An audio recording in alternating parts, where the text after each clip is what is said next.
Podcast de la série Les réseaux pédocriminels n'existent pas. Round 48, le réseau Ramos.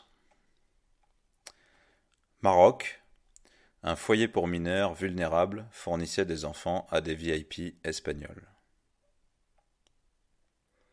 Dans la presse marocaine et espagnole, une affaire fait pas mal parler.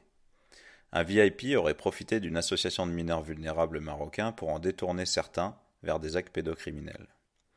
Le dénommé Félix Pedro Ramos leur promettait un job et des papiers en Espagne. A priori, nous n'en sommes qu'au début de l'affaire qui laisse penser à l'existence d'un réseau pédocriminel.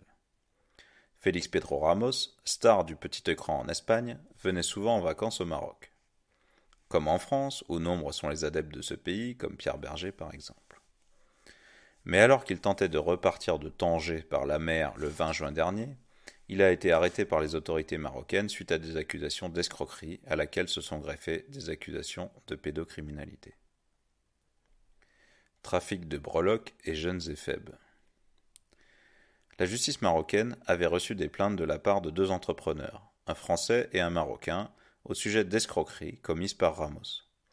Il avait demandé de l'argent au profit d'une association, les orphelins de la garde civile, la gendarmerie espagnole, à Marbella, et leur a présenté de faux certificats honorifiques. En gros, il disait être recommandé par les monarchies espagnoles et marocaines, doté de titres de noblesse, et il a présenté de faux diplômes. Selon un média espagnol, Ramos aurait fait cela au nom de différentes associations bien connues. Le système est bête, mais marche très bien chez les VIP et les aspirants VIP.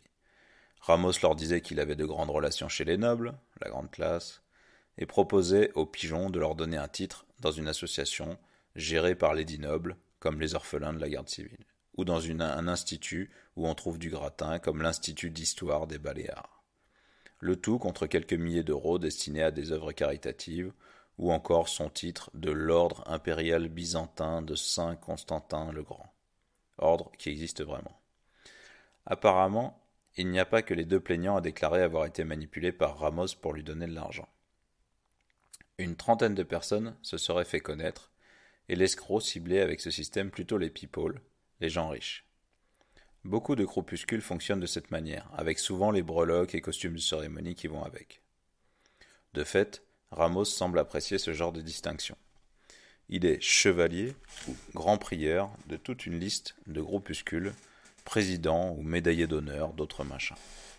C'est du moins ce qu'il affiche, certains de ces titres étant probablement des faux comme ceux liés aux orphelins de la Guardia Civile ou sa grande croix de l'armée des Asturies.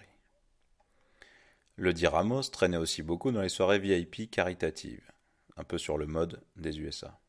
Selon son fil Twitter, qui n'a que 551 abonnés depuis 2013, ce qui est assez étonnant pour un journaliste, même local. Ce délire VIP charité, c'est comme Epstein qui aimait beaucoup les dons aux associations, écoles, universités et surtout les soirées VIP. Un jeune, aujourd'hui âgé de 19 ans, qu'on appellera MB, a également déposé plainte contre lui. En mai, semble-t-il, expliquant que Ramos lui avait mis le grappin dessus en 2014, alors qu'il avait 14 ans, et qu'il vivait dans un foyer tenu par une association de Tanger. Cette ONG est également dans la ligne de mire de la justice marocaine. Ningún niño sin techo, ce qui veut dire pas d'enfant sans toit. Et sa fondatrice a précipitamment quitté le pays. Ramos avait fait venir ce jeune en Espagne, en lui promettant qu'il lui obtiendrait des papiers et lui trouverait un job dans le showbiz. Échange de bons procédés ? Apparemment, cela fait un moment que le centre Al-Amal, géré par l'association Ningún Niño Sin Techo, pour accueillir une dizaine d'enfants de rue, est pointé du doigt à Tanger, de même que sa patronne. Quand il l'a rencontré, Ramos a dit à ce jeune qui vivait sans repère qu'il était propriétaire d'une télévision à Marbella en Espagne et lui a proposé de travailler avec lui. Mais avant, il l'a invité dans sa chambre d'hôtel. Je cite : « Ce jour-là, il m'a violé. J'ai tellement souffert que je ne l'oublierai jamais. Il me disait que j'aurais de l'avenir en Espagne, a-t-il expliqué au journaliste marocain. » Quand Ramos venait au Maroc, où il tournait des émissions dans lesquelles il emmenait des people à la découverte de Tanger, il faisait un tour par le foyer pour venir chercher MB. Le jeune partait alors avec lui, sans que cela ne perturbe personne, et le suivait à travers ses pérégrinations, puis il l'a carrément suivi au Maroc, alors que ce jeune était mineur et sans papier. Après cela, MB a été viré du centre par la fondatrice et patronne, Maria Rodríguez Almendros. D'autres personnalités, assez épiques, sont citées par ce jeune et par une autre victime qui a également déposé plainte, comme un chanteur transsexuel de fado. Des Marocains, notamment de l'association, et des Espagnols sont nommés dans la procédure, ainsi que d'autres victimes mineures, des garçons. En termes d'accusés, il y a notamment Félix Pedro Ramos, 39 ans, présentateur télé VIP espagnol, formé dans la finance, il est passé dans les médias et dans une télé de Marbella. Manuela Vilches, une galeriste de Marbella qui posséderait de nombreuses propriétés au Maroc, dont certaines où des agressions ont eu lieu. Elle aime beaucoup exposer sa vie et ses amis VIP sur les réseaux sociaux. Rafael Ojeda, alias Fallet, le chanteur travesti espagnol. Ramos aurait demandé à MB, lors d'un séjour à Tanger avec Ojeda, de bien se comporter avec lui car il pourrait l'aider dans sa carrière. Exactement le même discours que Ghislaine Maxwell et les autres rabatteuses lorsqu'elles cherchaient à attirer des mineurs dans les filets d'Epstein. Vous pouvez avoir plus de détails sur cette affaire dans un autre podcast de la série consacrée à l'affaire Epstein. Ojeda a donc violé MB plusieurs jours de suite avant de lui donner 2000 dirhams, soit 185 €. Fallet a aussi demandé à MB de lui envoyer des vidéos porno contre 60 €. Il y avait aussi Maria Rodríguez Almendros, donc la directrice espagnole née à Tanger de l'association Ningún Niño Sin Techo, qui a fui en Espagne au début de l'été alors qu'elle vivait au Maroc depuis 1982. Pour raison médicale, dit-elle. N'empêche qu'elle est partie juste avant que la justice marocaine lui retire son passeport. Elle a cessé de payer le loyer du centre depuis plusieurs mois, était rarement sur place et ne se préoccupait pas beaucoup des conditions de vie des mineurs. L'association, où des jeunes sans-abri étaient hébergés et manifestement pas vraiment aidés, a ouvert un foyer à Tanger en 2005. La justice marocaine a décidé la fermeture du centre et de l'association cet été.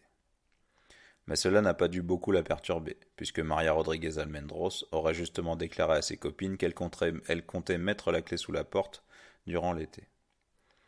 Félix Ramos traînait autour du foyer depuis 2008 environ, et c'est Maria Rodríguez qui l'aura introduit dans la bonne société marocaine. Et Ramos ramenait chez elle des people, comme le présentateur télé José Manuel Parada Rodríguez, Augustin Bravo ou le dit Fallet. Car pour assurer des rentrées financières, l'association, ou plutôt son train de vie, Maria Rodríguez Almendros organisait des soirées de gala, où les VIP étaient attirés comme des mouches sur un papier collant. À ces soirées participaient des célébrités et les enfants qui venaient de familles déstructurées. En outre, le centre a été maintenu avec des cotisations, des contributions d'amis et la solidarité de certains entrepreneurs, relatait El Espagnol du 3 juillet 2019. Cependant, quand l'affaire des viols a commencé à être connue, mi-2019, les donations ont commencé à se tarir. Et puis, MB a retiré sa plainte début septembre, probablement parce qu'il a été payé pour cela, lui qui se trouve toujours dans une situation précaire. Il a tout de même eu le temps de parler d'une soirée du Nouvel An chez Vilches à laquelle il était présent, ainsi qu'un autre jeune du centre et un éducateur. Les soirées du Nouvel An de Vilches ont l'air très festives. MB précise qu'un soir, elle a même laissé tout l'étage d'une de ses propriétés à Ramos pour qu'il l'agresse tranquillement. Selon MB, au moins un autre garçon de l'association a eu une relation avec Ramos, alors qu'il était majeur sur la fin, jusqu'à l'arrestation de Ramos en juin. Et les enquêteurs ont trouvé sur les réseaux sociaux des photos où Ramos s'affiche en présence d'enfants de l'association. Quant à l'association marocaine Touche pas à mon enfant, qui travaille sur cette affaire et suit MB, elle signale qu'un autre type est actuellement incarcéré dans le cadre d'une procédure pour le viol d'un mineur de l'association Ningún Niño Sin Techo. La presse espagnole mentionne d'autres victimes encore, et des rumeurs de violences sexuelles courantes dans le foyer. Vilches aurait évoqué devant les policiers le cas d'une éducatrice qui aurait eu des relations sexuelles avec un des mineurs. Bref, finalement, Ramos risque d'être remis en liberté, à moins qu'il ne se suicide en prison. En tout cas, aujourd'hui, comme ce fut le cas pour l'affaire Epstein, plus personne ne semble connaître Ramos, même pas Fallet. Deuxième partie, actualisation du 9 novembre 2019. Article issu de 7TV, un média espagnol. Donc un Espagnol nommé Félix Ramos a été condamné à 8 ans de prison ferme jeudi par le tribunal de première instance de Tanger pour une affaire de pédophilie, indique le site El Espagnol.